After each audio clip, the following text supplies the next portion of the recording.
Assalamualaikum warahmatullahi wabarakatuh. Perkenalkan, nama saya Rahmadania Iswanda dari jurusan Sistem Informasi Universitas Nusa Mandiri. Pada pertemuan ke-13 ini saya akan membahas materi mengenai routing pada mata kuliah jaringan komputer.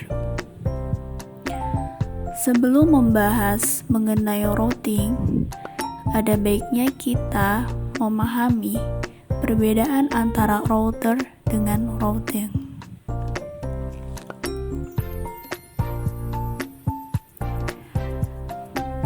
Perbedaan router dengan routing. Jadi, router adalah suatu perangkat keras pada jaringan komputer yang berfungsi untuk menghubungkan beberapa jaringan, baik itu jaringan yang sama maupun jaringan yang berbeda.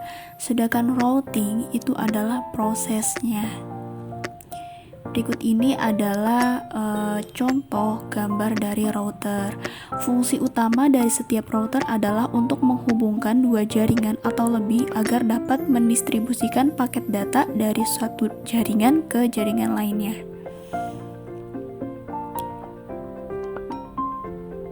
Bisa dilihat contoh dari router ini ya teman-teman. Kemudian pengertian routing.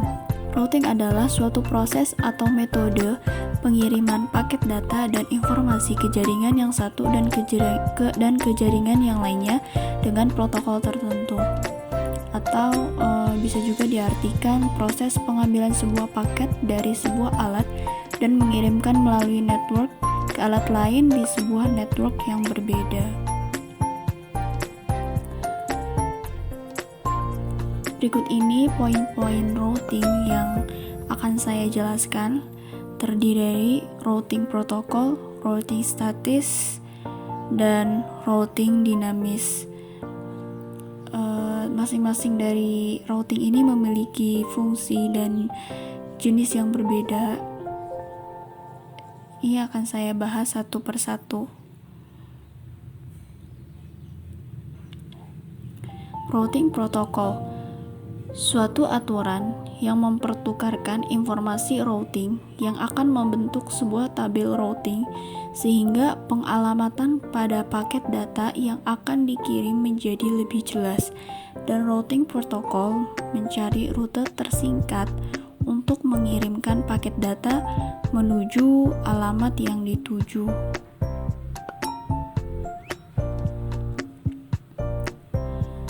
Kemudian jenis dari routing protokol dibagi dua. Ada interior routing protokol, kemudian ada exterior routing protokol. Interior routing protokol biasanya digunakan pada jaringan yang bernama autonomous system, yaitu sebuah jaringan yang berada hanya dalam satu kendali teknik yang terdiri dari beberapa subnetwork dan gateway yang saling berhubungan satu sama lain. Interior routing diimplementasikan melalui Routing Information Protocol atau RIP dan Open Shortest Path First atau OSPF.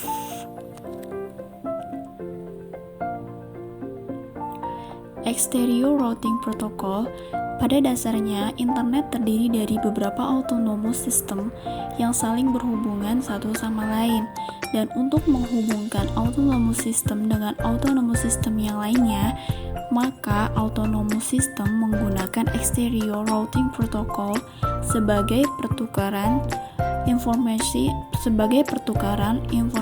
routingnya. Lalu di sini ada macam-macam routing protokol.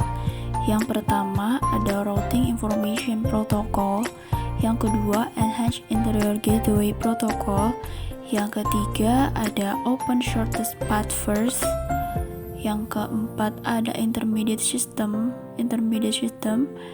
dan yang kelima ada Border Gateway Protocol.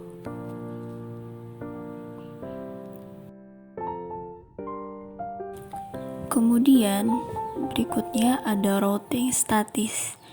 Routing statik itu merupakan jenis dari routing yang dilakukan oleh admin jaringan untuk mengkonfigurasi informasi tentang jaringan yang dituju, dan semua itu dilakukan secara manual.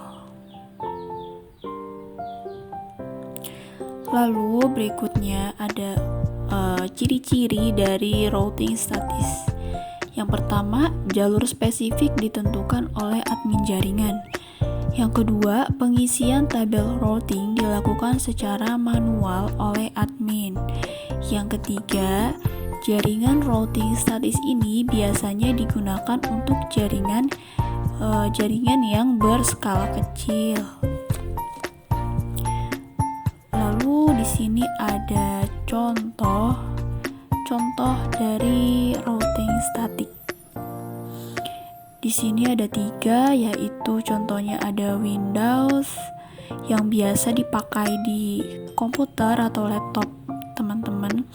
Kemudian ada Linux juga sama yang biasa kita pakai. Kemudian ada Cisco. Lalu selanjutnya ada routing dinamis. Routing dinamis adalah sebuah router yang membuat tabel routing secara otomatis. Tabel routing merupakan tabel yang memuat tentang seluruh IP address dan interface router dan juga memuat tentang informasi routingnya. Dengan menggunakan lalu lintas jaringan dan juga saling berhubungan antara router dan lainnya. Dynamic router bersifat dinamik dan mampu melakukan update router dengan cara mendistribusikan informasi dengan jalur yang terbaik. Kemudian di sini ada ciri-ciri dari router dinamis. Yang pertama, router berbagi informasi routing secara otomatis. Yang kedua, jumlah gateway sangat banyak. Dan yang ketiga, routing tabel dibuat secara dinamis serta membutuhkan protokol routing, contohnya RIP dan OSPF, dan juga yang lainnya. Lalu di sini ada jenis-jenis dari protokol routing dinamis. Yang pertama ada Routing Information Protocol. Yang kedua ada Interior Gateway Routing Protocol.